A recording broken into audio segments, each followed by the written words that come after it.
Hey guys, Terry with Nashville Fit Magazine back with you. And I am with my special guest today, Paul Putnam. And Paul and I met at the Rock and Roll Series marathon a couple weeks. Yeah, the expo a couple weeks ago. And just in a short conversation at the Strider's table, found out that this guy was running with one kidney, and I wanted to learn more about that. So today we're going to get into Paul's story. So Paul, tell me a little bit about yourself.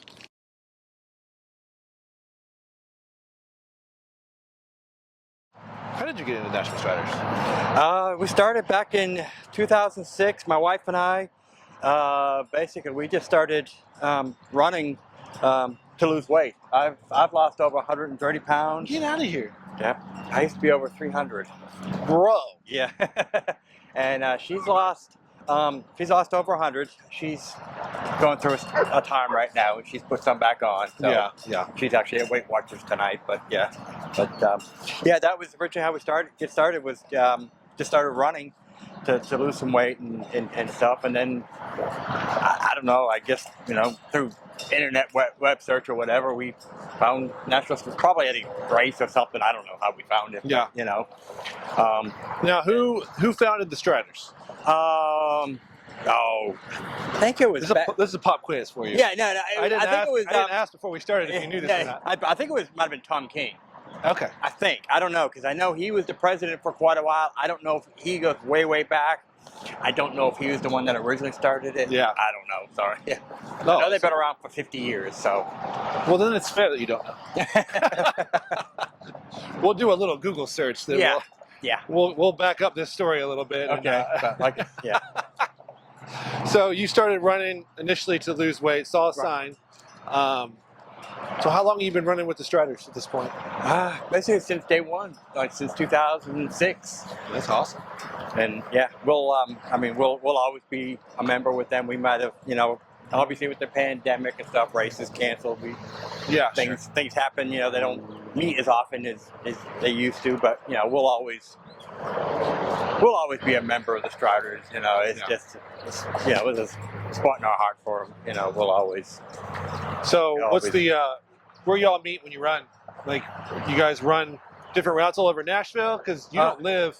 I live actually 3 miles up the road here. Up here, Hermitage, yeah. So, most of my routes, I run this course just about every Saturday. Do you really? Yeah, just about every Saturday I come down here. I knew that. That's why I invited you here. Yeah. Yeah. But, they don't have as many of the, group runs like they used to. Yeah. Again, with the pandemic, things just never got back to what they used to do. But yeah, they used to have some on Saturdays they would have long runs and people would volunteer to man water stations so that you could refuel there and stuff. Well, yeah, in all of my years of being in Nashville, I have seen y'all's trailers, like signs. You're running members everywhere. Oh yeah. Like, signs in the running stores, so it's a big deal for me as a runner. Like, I started training in Nashville. I started training runners. I started rehabbing runners. So it's to pull someone from the running community in for an interview is a big deal to me. So I'm glad you're doing this. Oh yeah, absolutely. Yeah. So you and I were talking a little bit about your health problems, and you donated a kidney. I donated a kidney back in March of 2020. So how'd this happen? It was a lady. It was a lady at church. Good dear friend of ours.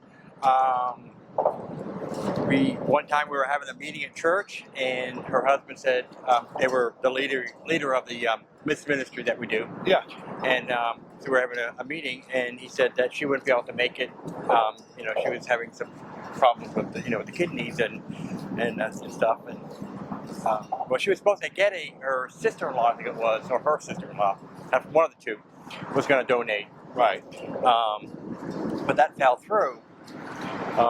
And so we got home, and my wife's like, well, I think I'm going to see if I can donate. I'm like, well, yeah, I'll see if I can too. So then it turned out it was my blood type. Okay. We both had A positive. I have A positive. I don't know if it's A something. I don't know how all that works. Yeah. I just know that they said I would be a match. So then I had to get onto the Vanderbilt website there and answer this questionnaire. Right. And, of course, being all honesty, being wanted to be transparent, one of the questions had something to do with, if I had diabetes. Yeah. And, of course, being over 300 pounds, I did. I had the type 2. So I said yes. Immediately they said denied. Oh, wow. I'm like, because it was all electronic. Oh, It gotcha. was all electronic. Gotcha. So, So you had you couldn't get no context. Right, not at that point. So I said, no. I said, it's been more than 10 years since I've had this, off the blood pressure, high cholesterol, and type 2 diabetes medicine. I said, no, I'm not taking this. I called them the next day and I told them the story. And they're like, oh, we'll talk to the doctor. Did a phone call back. They're like, you're good to go. Oh, wow. I was like, okay, great. So then I had to go in and get a blood test to see if my antibodies matched. Because there's, certain markers, and they're like, they want at least three out of the 6 markers to match. Yeah. Close family is usually 5 or 6. I was 4. Oh. And so they said that's good. That's good. You can chances are her body won't won't reject it. Won't reject it. Yeah, that's the word. So I said okay, fine. And then over the next several months, they just every test known to man practically they did for me. Well, gosh, they wanted to make sure I was healthy enough to be able to live without a kidney. Sure. And making sure my kidney was healthy enough to go into her. Because that's what happened to the lady who was going to donate when they did the body scan, the CT scan or whatever they call it. It turned out that one of her kidneys was too small. It was not too small, but it was small. Sure. So it wasn't, they couldn't take the big one out. So during all of this stuff, you're still running. Oh yeah. And actually, one of the couple of tests I had to redo because I had ran. And then they tested me, and they found out, they said there's a little bit of protein in your urine and stuff. And they're like, that's typical after you work out. Yeah. But we need to prove it. So I was like, okay. So I had to take a week off from running and working out so that I could get retested. Boo. It was all clear. I think. So they knew, but they just had to prove it to the doctors. Makes sense. Sure. And I'm like, yeah, that's fine. So there was things like that, and the colonoscopies. You name it, they did. They it. ran the test. They ran the test. Yeah. It's crazy to me that you had this, this is such an easy decision for you. It was. I'll be honest with you. I'll be honest. And this is crazy. I was not. At first I'm like, I don't know if I really want to do this because I wasn't sure how it would affect my running. Yeah. And of course, internet's your friend. Yeah. So of course I was just doing research upon research and stuff, and that's one of the big things. I came up on this kidney donor athletes page. Okay. And it was just other athletes, not just runners, bodybuilders, hikers, mountain climbers. You name it, they do it. Wow. And basically the founder, she was a runner. She ran I think she did a 100-mile race.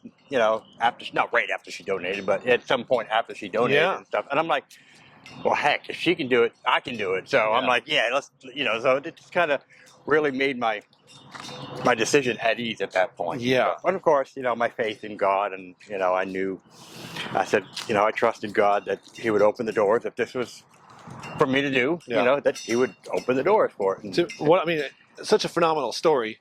The idea that you found running helped you get healthy, and because you were running, it made this a possibility. That's right. That's mind-blowing purpose. 10 years before that, when I was 303 pounds, couldn't have done it. You wouldn't have been able to do it. Nope, wouldn't have been able to do it. Wow.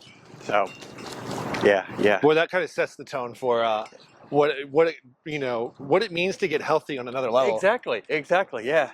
And being able to stay active and fit after I've donated. I can. Sure, I took 6 weeks off, without running, and I used to always joke around because I donated just at the beginning of the pandemic. Okay. And so my friends were like, make sure you listen to your doctor. Don't run. Don't run. I was like, I will. I said, I won't run. I said, I'll listen. I said, and I did. I said, I'll listen to my doctor. I said, no running for 6 weeks. I used to always say, oh, there's plenty of races. Races will always be here. Yeah. But of course, races started getting canceled. I'm like, oh, great. I said, blame it on me now. Well, at least you're not missing anything, right? Yeah. But yeah. So that's, I mean, that's yeah. So yeah. Just other than once I started getting back into it, it's pretty much normal. I mean, a couple things. I just have to watch my protein. Can't quite eat as much protein as I used to. Just kind of keep the protein and the sodium, which I mean that's pretty much for anybody really. But that's a few things. But it's more or less just normal every day. That's crazy. So did you meet the lady that you donated the kidney to? Oh yeah, she's a lady at church. Oh yeah, well, I see her all the time. Yeah, I mean every Sunday and during the week sometimes, whatever, and we go out to dinner a couple times, and that's cool. Yeah. So for what you've just done is kind of basically redefined why someone should get healthy, right? Because we struggle, our society, with comparison, and it's almost always vanity driven, based on appearance, right? Right. This is just a whole nother level. Exactly. Yeah. So based on that, what would you tell somebody who's out there, in that, that 300-pound range, just doesn't know where to go? Doesn't know where to go. How to get started? I mean, my wife is the one who's, like I said, she's the one that got me into it. Yeah. Just start off slow. Yeah. I mean, you don't have to bust a marathon out on your first day out running. Right. And I actually started doing, when I was running, she actually introduced me into the walk-run method. Right. Where I'd run a minute, walk a minute, run a minute, walk a minute. And some people swear by that and they stay with that. I mean, it's just what you just find what you like, right? Basically, and just start off slow, and and I for food, I also use Fitness Pal. I've been. So you were tracking? I track my food. Yes, that would be the number one thing for weight loss too, other than exercise. Track your food. Yep. That's it. I've noticed it. I've stopped tracking. I can see the weight going back up. I mean, it's I'll eat a cheeseburger. I mean, I'll have my days where I'll eat a. Sure, I feel like we've lost our footing with that. Like everything is become so like. This I know could be a controversial statement in and of itself, but we've gotten a little easy to offend in that region, so much so that tracking our food kind of offends us in a certain way, right? Mm-hmm. Like it makes us either hypersensitive to being obsessed, right? Or we end up going the complete other route and just throwing the baby out with the bathwater, right? I mean, I just use it as a tool. Like I said, I don't get obsessed with it. Yeah. I'll just use it to say, okay, how many, I'll put in my typical breakfast and lunches or whatever, and I'll be like, okay, well, how many calories do I have left for the day? Right. Okay, let me try to eat that way. Yeah. If you keep that part in your head, right? Like this is a tool. It's a tool. Food is fuel. Exactly. Don't be obsessed with it. Right. And stuff. But it also can. I mean, food could also be medicine, and it also can be fun. Yes, yeah. Cheeseburger's fun. Oh yeah, it is. Oh yeah. I mean, it's food is, like you said, food is fuel, but I eat to run and run to eat. Yes, I hear that. Like the other day, I ran 22 miles and I looked at my food calorie. I ate over 4,000 calories that one day. Yeah, that's insane. So I mean, so it's. So that's not typical for me, but sure. But yeah. So like I said, I used the Fitness Pal. I'm like, okay, I got space to fill. Exactly. Yeah. What would you say? So what would you like to leave the viewers with in your story? Like, what piece of information that would you like to share to maybe inspire someone who's watching right now? But so it's inspired. Just, I'm a big kidney donor advocate. Just know that you can still lead a normal, healthy, active lifestyle even after donating a kidney and helping save a life. Yeah. I mean, it doesn't have to be someone you know. I mean, there's lots of people that donate, to complete strangers. Right. I don't know. I'll be honest with you. I don't know if I ever would have thought about donating a kidney. had this lady not come up, had but the need not arise. exactly. I mean, I don't think it ever would have come across my mind, but I'm glad it did. It changed my life. It's changed her life. I mean, for the better. That's great. So, how do people? Do you have social media? Are you a part of the kidney donor group for runners? I see the shirt. Yeah. Is there places you would send somebody to learn more about this information that you know off the top of your head? Well, we do have a website. It's kidneydonораthletes.org. Okay. And then of course you could do. We have a web page and Instagram accounts too. Okay. Same thing. Kidney donor athletes. Yeah. And I mean, it's all made up of athletes who are, You called me. wanting to be kidney donors, and sometimes, they can. I was set up with a mentor. Cool. We texted all the time. He had, basically he had been there, done that. Yeah. And so we became friends, talked with him, phone, texting. I think he lived in Minneapolis or Minnesota, somewhere up north. I forget exactly where it was. But yeah, I mean, he answered all these questions, being, any kind of nerves that I had about, the process and stuff. That's cool. I mean, and that's what it's all about. People are always asking questions on that page. Oh, my donation's coming up. Whatever, Yeah. just different questions, or, or we celebrate accomplishments on there. People have donated, and then they're like, oh, I just ran my first 5K post donation and stuff. I'm like, yeah, right. Great job. Awesome. Just things like that. That's cool. It's really neat. So That's that's what we love about the fitness community, right? Yeah. It's usually super supportive. Exactly. Everybody's for everybody, and I love that. Exactly. Yeah. And so like a lot of times when I run my races now, I like to run with this shirt, and on the back I've got "Powered by One Kidney." Yeah. And I've gotten several conversations. Each race, people come up like wanting to know what do you mean, and stuff. You born that way, blah blah, whatever, and stuff. I love the awareness. Kind of bring the awareness to it, and that's kind of the whole idea now. I was like,